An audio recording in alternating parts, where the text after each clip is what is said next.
Good evening and welcome to our first episode of From the Teacher's Lounge with your host, Mr. Banky, and the star guest of every episode, Mr. Hoppy.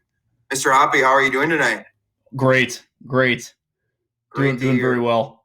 Just want to let our audience know this is actually our second take of episode one. We tried it this morning and we had some technical difficulties, so we think we got them figured out, and we are ready for our episode to run well and be ready to air for you to watch. So tonight, our topic is going to be the 2020 draft coverage.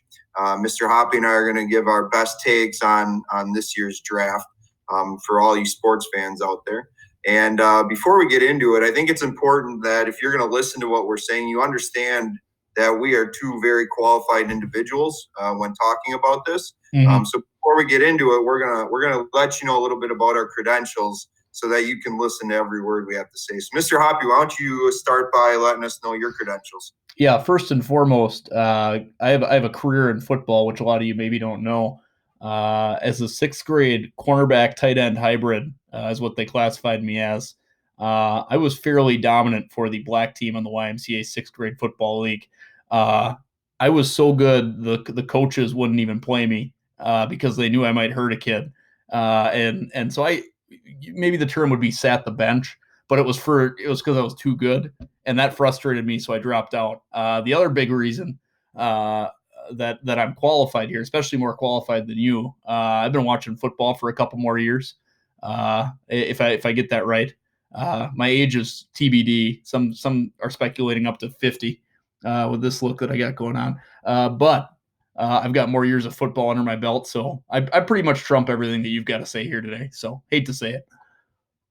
You might have to start calling you the Thon Maker of webcast if you don't know you're not going to disclose your actual age. That all sounds fine and dandy, but we're talking about the NFL. We're not talking about sixth grade YMCA football in Appleton. That's ridiculous. Well, Aaron Rodgers was in our league, actually. Some said I was an Aaron Rodgers type. A type, that's for sure. We're talking about the NFL here. And when we talk about credentials, have you ever been to the Pro Football Hall of Fame? Canton, Ohio, right? Yeah, that's where it is. Have not. Yeah, well, at least you know where it is. But I've actually been there, and I know all about the NFL history. I know from the beginning on, I know everything about the NFL, and that's part of my credentials. Also, I own a little bit of history of the NFL. Right here, I have a foot-by-foot section of New Era Field turf from Buffalo that I just recently purchased. It's authentic. I have the certificate. So I own a little bit of history of the NFL. I would think that moves my credentials above yours pretty clearly. Now, on the first take, actually, though, just to real quick, I think you asked if I had anything that was special, any type of football gear, since you have that fancy turf that a bunch of guys probably spit in. Yeah. What do you have? Really quick, I got to take it out of the case. That's how formal this thing is. What is this? 2019 Packers signed football from the Brilliant Golf outing. I won it in a raffle. Check that out. Where's the certificate of authenticity? It must have slipped out somewhere. I don't know what happened to it. It was here. You call the box a case. Oh, it's got a whole case right here. It's glass. You probably can't see it. Oh, a little bit of reflection off of there. Okay. But you got names like, all the big names are on here. Like? Martinez. He's one. Scribble on that. That's all those are. There's a guy with the last name Drayton. I think he's pretty good. Aaron Rodgers is on here somewhere. Just don't know where. This is a pretty good webcam right now. Well, here's what we're going to do, Mr. Hoppy. I think we both think we have the best merchandise. Let's just, when we put the link out for all to watch, we'll just include a little Google form link and let them vote on who has the cooler merchandise. What do you think? You don't need to vote when you already know the answer to something. So you just don't want to officially lose. That's fair. We'll save our vote for tomorrow. I don't want to spoil anything too early, but our big vote is going to be tomorrow for our. Yeah. All right, that's fair. You can just say that you lost, and we'll call it even. So Anyhow, we can't argue about this all night. We'll never get into our topics. We are going to have to start with our questions. We got a couple of questions that we are going to talk about and debate a little bit here. So, Mr. Hoppy, go ahead and show the first question. But we're talking, first off, who should be the number one overall pick in this draft? Now, from the pictures that are on here, you've got three really big names here. You've got is it Chase Young? Is that guy? Yeah, that's it. Yeah. Who knows? That guy's the least important on the slide. You've got Joe Burrow, who again I think, but there's a real sleeper here. He's a young buck. Looks like he's got some potential there. Kind of a half smile going on. He looks like a player. He could do something in the NFL. Definitely a player. I don't know if I agree with the back half of it, but definitely a player. And so it's Benke, Burrow, or Young when it boils down to it. And the obvious answer here is from your LSU Tigers, Joe Burrow. Some are calling him the mole. Some are calling him, I had a whole list of animals that burrow this morning. The chipmunks burrow, the chipmunk, the mole. But who cares about that, because he is an unbelievable player. He deserves to go number one overall in the draft. Smoked Alabama. He's going to go number one. Cincinnati's not stupid. You need a franchise quarterback. That's all you got to say about it. That's it. It's done. That's weak argument. I mean, I think Joe Burrow's a nice guy. I think he had a good season. Does it translate to the NFL? 100%. Not a chance. He's got small hands, plays in Cincinnati. The weather's bad there. And no way that translates to the playoffs if Cincinnati would ever happen to get there. I think the clear number one pick has got to be Chase Young. And before you get all up in arms about this, Chase Young is an elite pass rusher off the edge. Mm-hmm. You want a championship football team, you need that elite pass rusher. Mm-hmm. Just recent history of the draft, pass rushers that have gone high and have done well. Bosa brothers, yep. J.J. Watt, T.J. Watt, Clowney, all very solid players, all very solid defenses. We all know if you want to win championships, you win it with defense. And therefore, you know what? Cincinnati wants to bring that title. They want the Lombardi Trophy. They got to go defense number one. You know what's kind of fun, though? I can count the number of Super Bowls that all those defensive players that you've listed have won on no hands. They're all young. I mean, you said defense wins championships. I would say in 10 years when we have this conversation, those guys that I just mentioned will have at least 8 Super Bowls. Well, here's something that I'd like to bring up that I think is pretty important here. What letter does Burrow start with? B. What letter does Brady start with? Don't. I mean, Tom Brady? You want to bring him into this conversation? Burrow might be the next Brady. Somebody needs to take over. I mean, to be fair, Benke also starts with B. I mean, that you're going to bash yourself? Yeah, don't go compare me to Tom Brady. I don't want to hear that. Tom Brady got drafted late in the draft. Burrow is a number one pick you're claiming. Oh, he is. Let's talk about some number one QB picks. Andrew Luck. How did that work out for the Colts? Pretty Sam well. Bradford. How did that work out? He got a lot of money. Cam Newton, they don't even want him. They want Teddy Bridgewater over him. Didn't Cam Newton win a Super Bowl? It doesn't matter. He's no longer. No one wants him. Guess we'll see. What won that Super Bowl? Defense. Who was the Chiefs edge rusher from last year? What? Who was the Chiefs edge rusher from last year? Their head rusher? Yeah, no, their edge rusher. Rusher. Yeah, who do they have there in that position? I don't know. Oh, who won the Super Bowl again this last year? They got lucky. The Bills should have been there. The kids will mark that down for a win. I think we better just move on from that question because it's pretty obvious who just took the win on that first question. Well, just wait. Just so you know, when Joe Burrow doesn't pan out, I claimed it. I said that it wasn't going to work. All right, well, for this next slide, we'll let you pick the obvious one. I mean, there's two options on this slide, and there's an obvious we're pick. On the next one. Yep. You want me to start on this one or you? Yeah, I mean, I'm going to give you a softball here. Okay, I'll start on this one. Tua or Herbert, a better pick for Dolphins at number 5? Well, just wait. Whoa, are you? Is this Adam Schefter reporting news? I did. I just got an update from one of my sources. I know this question says Dolphins pick at number 5. You heard it here first. The Dolphins will not pick at number 5. Wow. The Dolphins are worried someone's going to leap them for this quarterback. And they are going to trade up to get Herbert. Why? Because Herbert is the best quarterback in this draft. Mark my words.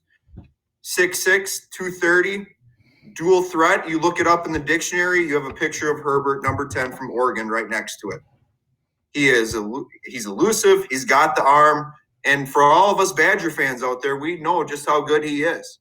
He took it to the Badgers. The Badgers could not stop him. He is dual threat all the way. You know, in today's NFL, if you're going to go anywhere as a quarterback, you got to be dual threat. And Tua, I really think he should be in a retirement home already. Hip replacement, walking around with a cane. He ain't going to make it in the NFL.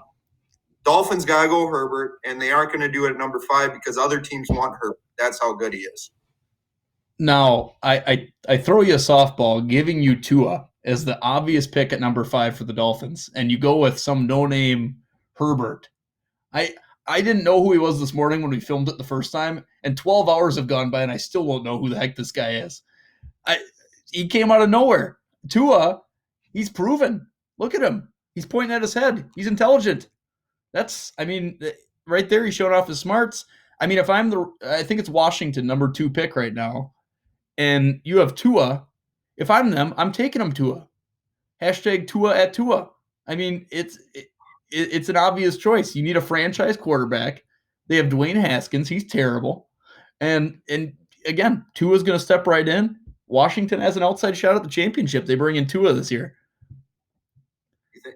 So you would go Tua at number 2? Yeah, Chase Young, he's overrated. Wow. Who does Jadeveon Clowney play for again right now? You brought him up before. That's not relevant. Oh, nobody. Stop living in the past, Mr. Hoppy. We're talking about quarterbacks here. Tua at Tua. Okay, so now forget who the Dolphins are picking. You're going to go with Tua's just got to be gone. Yep. All right, that's bold. All right, let's keep moving here. All right, scrolling down. All right. Next, this is a good one. The steal of the first round. Who could be the steal of the first round? Just quickly, we got some pictures up there. We got Jordan Love. We got Becton, tackle from Louisville. We got, looks like, Ayuk, from the receiver from Arizona, and Bond. Just some those are some possible guys that have been thrown around as steals of the first round. Maybe you think one of them is going to be the steal. Maybe you got someone else. Just curious. Who do you think is going to be the steal of the first round? Easy pick. I'm wearing Packers gear. Wisconsin fan through and through. Zach Bond. Obvious choice. 56. He's going to be tough in the NFL. Now, he did have some questions. He may have drank a little too much water before his drug test, and it was diluted. But he needed to gain a little bit of extra weight, make him look a little bit heftier he's going to get to that weight anyways. He just wanted to show, he's going to be a heavy guy playing linebacker, and he wanted to show he knows hydration is important. It's key. Without water, without hydration, you're in trouble. Again, Zach Bond, pretty obvious choice here. I think some people are saying he might even fall to the second round. That would be a mistake because, Zach Bond is basically a better version of TJ Watt. He's gonna make a big splash here in the NFL. So I'll leave it at that. You know that I think edge rushers are important. I think Zach Bond can be that guy, but how do you trust the guy? He drank too much water to act like he weighed more than he actually does. Any good relationship doesn't start on a lie. If I'm a fan base, why would you want Zach Bond? He might be the guy after 1 year. It says he wants a trade. He's hydrated. I agree. I think edge rushers are important. I don't know about Zach Bond. Who do I think is going to be the steal of the first round? I think Becton from Louisville, the tackle. He's been dropping in the first round. He had some issues with pre-draft stuff as well, but he's a top 10 talent. He made a mistake. He's not as big a mistake as Zach Bond. Zach Bond, lying about weight, that's big time. What that Louisville guy do again? That doesn't matter. Irrelevant. Don't Google it, kids. Becton is a top 10 talent. He's going to slide down, maybe to 20s, in the mid 20s. Any team that needs a solid offensive tackle, as you know, because you think Joe Burrow is the best thing since sliced bread. Oh, yeah. You got to protect your quarterback. And I think if you can get a solid offensive tackle, more bang for your buck later in the first round, that's why he's going to be the steal. He's a big guy. He's a big boy. I was expecting to go with Jordan Love. I mean, that's a little change up from this morning on me. I had a bunch of counter arguments for Love, but this guy, I don't know. Besides, there may have been some drug accusations in his past. Sounds like he made mistakes. I think he's come out and talked about them, and I think he's a really, he's ready to move on and mature. I think that's an important thing going into the NFL. You're right. I think Jordan Love is good. I did talk to him. I talked about him this morning. I switched up my stance a little bit. I think Jordan Love is a steal. I don't think he is the steal of the first round. How do you feel about NFL.com calling him the Blake Bortles of the draft?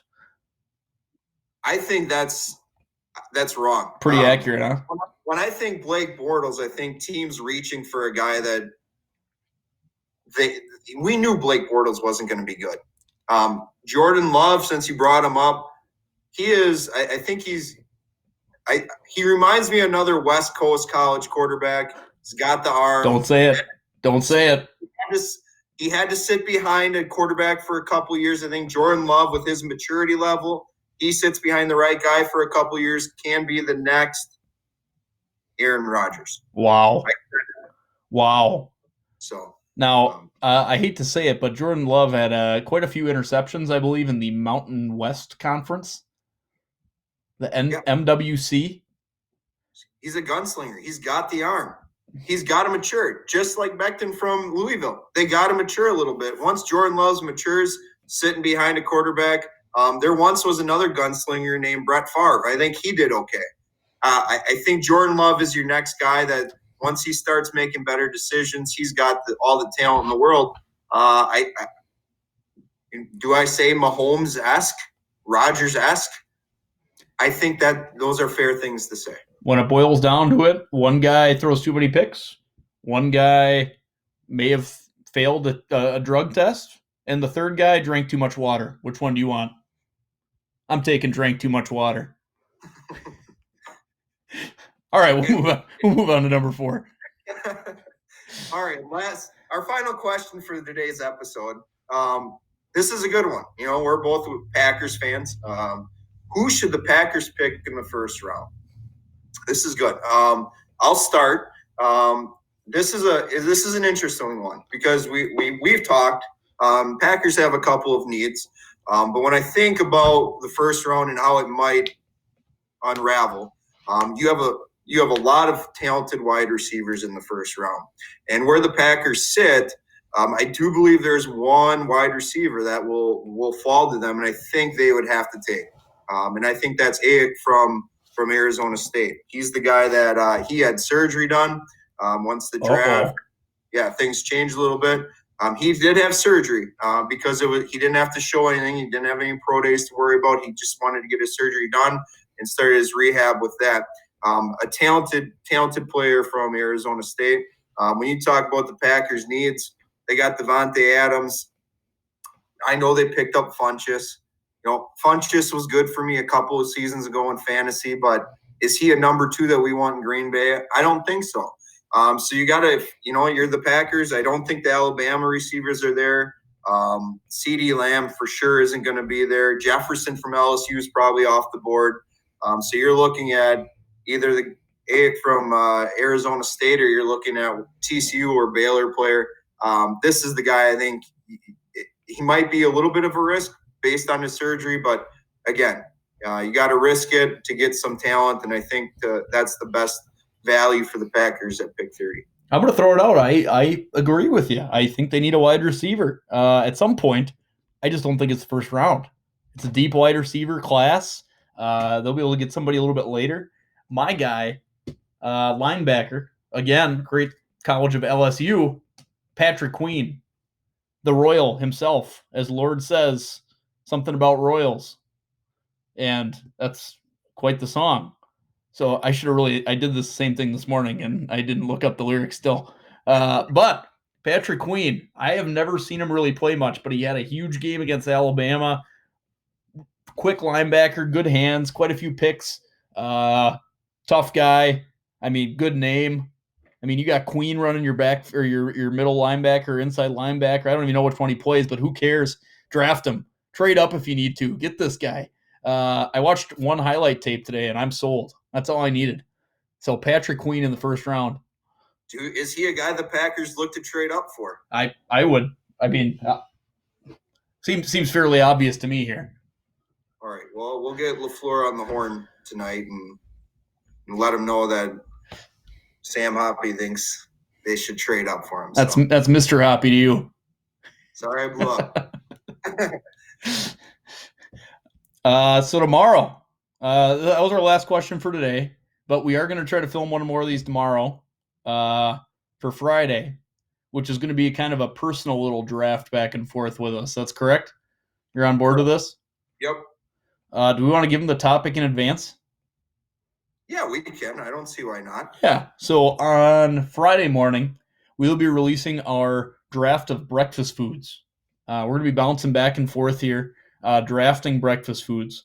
It's going to be pretty contentious. I do have the number one overall pick in the breakfast food draft. I have some additional scouting I need to do yet. I may have to test a couple of these breakfast foods again I think I'm going to try to run the gamut, make a big old breakfast tomorrow, make sure I'm ready to go, get those flavors fresh in my mouth. Just so you know, I already have breakfast planned for supper tomorrow night. So, wow. What do you got? I'm not telling you. That's going to tip my hat on what I'm leaning towards. You caught me. Mr. Hoppy. Nice try. I'm going to get some spies in Potter. I know some people. All right. There's only so many places you can grocery shop, Mr. Banky. Well, hey, listen, I know what's going on in Potter. I know if there's going to be spies around, so good luck. That's fair. All right, well, should we wrap this thing up? Yeah, let's go ahead and wrap it up. Any final thoughts for our audience tonight? Big draft day tomorrow. Hope you're all doing well. Yeah, that's all I got. I had more this morning. I was better on the fly. Got my cool Giannis mug here. Yeah, that's pretty nice. My mean mug. It's kind of fun. That's all I got. Yeah, nice. How about yourself? Well, no, I want to echo what Mr. Hoppy said. I hope you're all doing well. I appreciate if you made it this far in our episode. Thank you. Yeah. I want to say thanks to the fans. Hopefully this gave you a little more insight on what you might be expecting when you watch the draft this upcoming weekend. Hopefully you enjoyed it, and make sure you tune back in to see our draft on breakfast food choices. With that, have a great day, and we'll catch you on the next episode. Let's hope this thing works. Stop sharing.